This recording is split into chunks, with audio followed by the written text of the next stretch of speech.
Hey guys, Auspicious Aussie here, and welcome to episode 10 of the AC Milan series. As you can tell from the title, we've just gone into January, which means we have a new player. Our board has signed an incredible player. Now, basically, what happened was, as you can see down here, our transfer budget was relatively low. I think it was about 7 million. And what happened was I saw this player that I wanted to sign who had a 21 mil release clause that might give it away. But basically, what I did was ask the board to sign the player and said it was almost an integral signing, and they did just that. And as you can see, we have signed Christopher Ajer from Celtic, 22-year-old Norwegian, 22 caps for the Norwegian national team as well. And as you can see, this guy is an incredible player. He's going to be playing ball playing centre back for us, but he can also play a deep line playmaker, and he can also play a box to box midfielder as well. 4.5-star current ability at the ripe age of 22 is incredible. I've said it about 4 times, but for 21 mil, and basically the reason why I went so quickly to try and sign him, PSG were interested, and basically I had to get him in. I had to. And luckily the board accepted that, and they offered him 78k per week in wages. Anyway, that's the only piece of transfer business we've actually done. The window's only been open for 2 days. So yeah, there we go. Anyway, moving on. We'll go into the fixtures. We also have a game against Inter Milan, another Milan derby. But yeah, since the last episode, which was the surprising and undeserved 1-0 victory over Barcelona, as you can see, we've still remained unbeaten, albeit some of the results are not ideal at all. And as such, we find ourselves in a relatively strange position. As you can see, we're in 7th, but we do have a game in hand pretty much on every other team in the league. And we're on 34 points, so a win today would essentially bump us into 4th place, or at least tied 4th, because of our goal difference being a little bit poorer than some of the other teams above us, such as Napoli. So yeah, we basically need to win today to sort of keep our Champions League spot solidified for another week. And yeah, I'll go over these fixtures. We started off with a 1-1 draw against Bologna. As you can see, they opened the scoring, and then luckily for us, the man himself, Bernardeschi, getting an equaliser for us. We then went away to Juventus, could only manage a 0-0 draw. But I would have to say a draw against Juventus is essentially like a win. Basically, you're stealing a point off them that you really shouldn't be deserving because they have such an incredible team. As you can see, Donnarumma coming up big for us once again with a 7.9. And yeah, we probably didn't deserve to draw this game either.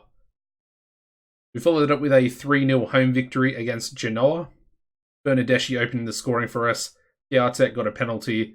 And finally, Paqueta getting a goal for himself. Sort of turned his form around. I was sort of harping on about it a little bit last episode. And it's interesting because now Paqueta has found his form, and Kessie has started to drop off. It's a very weird thing, but it seems only one of the 2 centre mids at one time is actually playing well, or, you know, is playing a lot better than the other one. Anyway, we followed that up with another 2-0 home victory, basically against Ajax it was essentially a meaningless Champions League game, but what it did do is solidify us the top spot in the group. As you can see, goal scorers Masaccio and Krunic. We then could only manage a 0-0 draw against Chievo Verona, who were in 20th place, which is last. So I was pretty pissed off about this one, and if I show you the match stats, as you can see, it is heavily reflected. No shots on target for Chievo, and then we had 23 shots with 8 on target for ourselves, and we could not score a goal. 0-0 draw. Feel like it's happening quite a lot this season. We're not losing games because we're not really conceding much, which is good because our backline's solid. However, we're not scoring, and I wanted to address it in the preseason, the striker sort of situation. I decided not to and tried to put a bit of faith in Piatek. And yeah, unfortunately, it's just not working out. Anyway, the next game was a very, very closely fought 2-1 away victory against Atalanta.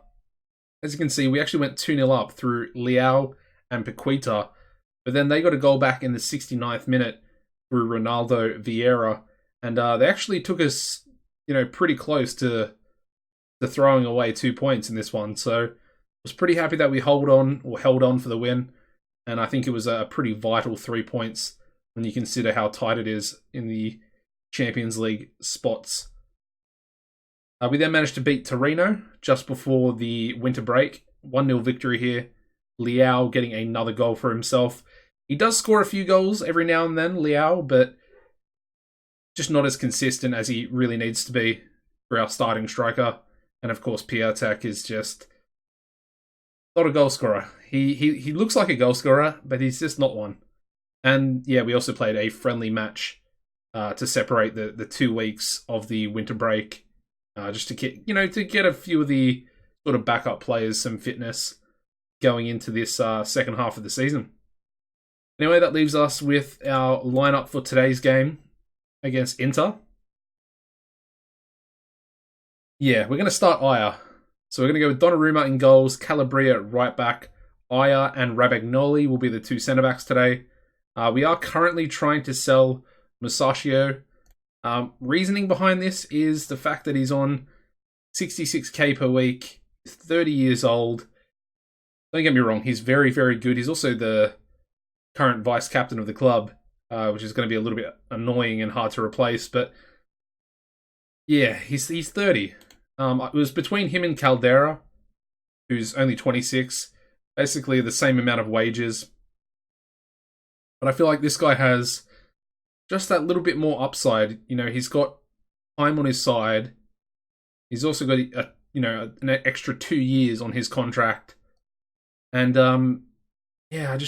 I felt like it was time for Musacchio. I really like him as a centre-back, but again, if you look at his profile here, his physicals aren't that great. He's only got 11 jumping reach, which I feel like is a little bit low for a centre-back. So yeah, I could have also sold this guy, Leo Duarte. You probably haven't seen too much of him, but I'm keeping him around due to the fact that he's only on 26k per week, which is incredibly low when considered with the rest of our squad. And he's also got he's got 3.5 years left on his contract. So he's going to be a cheap sort of backup to the backup, if that makes sense. The 4th centre back in the squad. So we'll try and get rid of Musacchio. We'll start Aya and Romagnoli as our 2 sort of starting centre backs.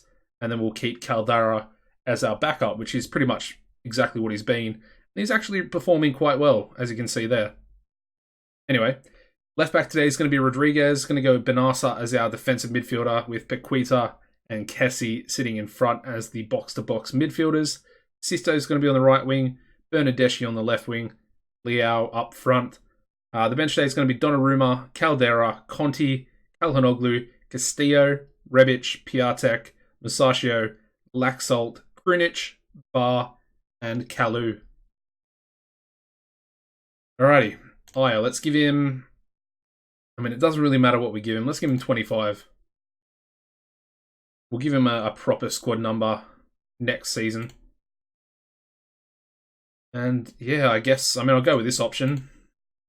Basically, just expect them to keep the, winning streak or the good form streak we've got at the moment going. Inter, I think they've been a bit of a thorn in our side recently. And of course, they're a very, very good team. And they've got the opening goal there.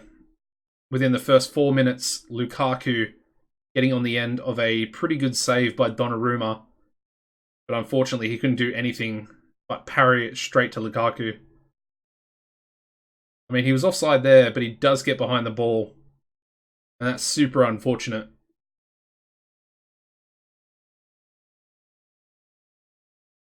Not the start that we wanted. Definitely not.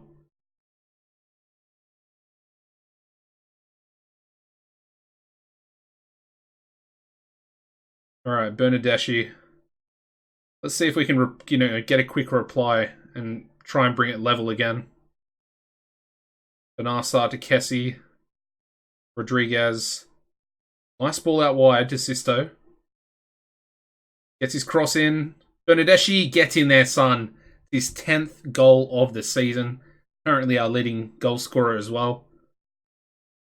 And I mean, I'm so happy that we signed him, honestly. I don't understand why Juventus let him go. Massive mistake from them. But that's a really quick header there. Godin tried to clear it. But yeah, Bernadeschi putting it straight in the back of the net. That's exactly what we needed. That fast reply to their goal.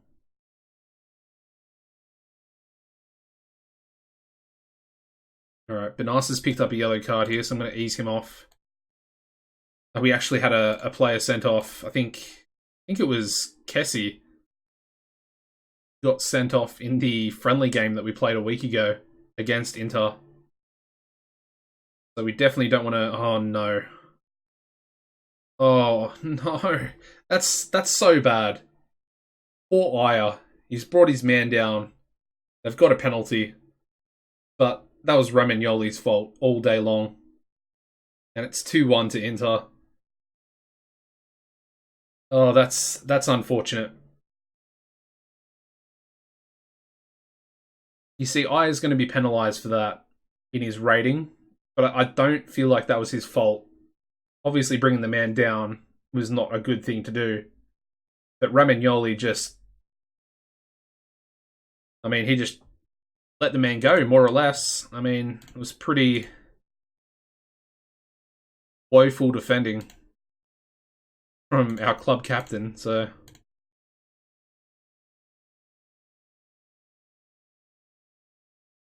I mean, was that a dive by their player?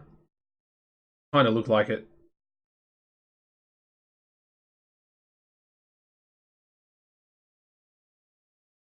Interesting that this highlight is like straight after the kickoff.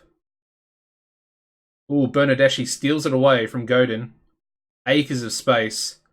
Ooh, he went himself, and the goalkeeper, the Inter Milan, coming up with a big save. Liao! Oh, somehow it hasn't gone in. That is so unlucky.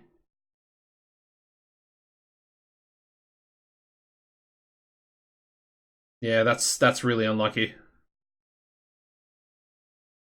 I mean, we're actually playing better than them at the moment.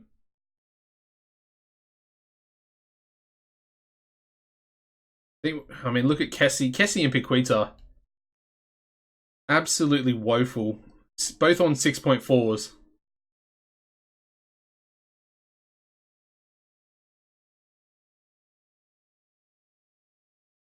Alright. I think we'll bring Brunic on for Paqueta. Who else? I mean...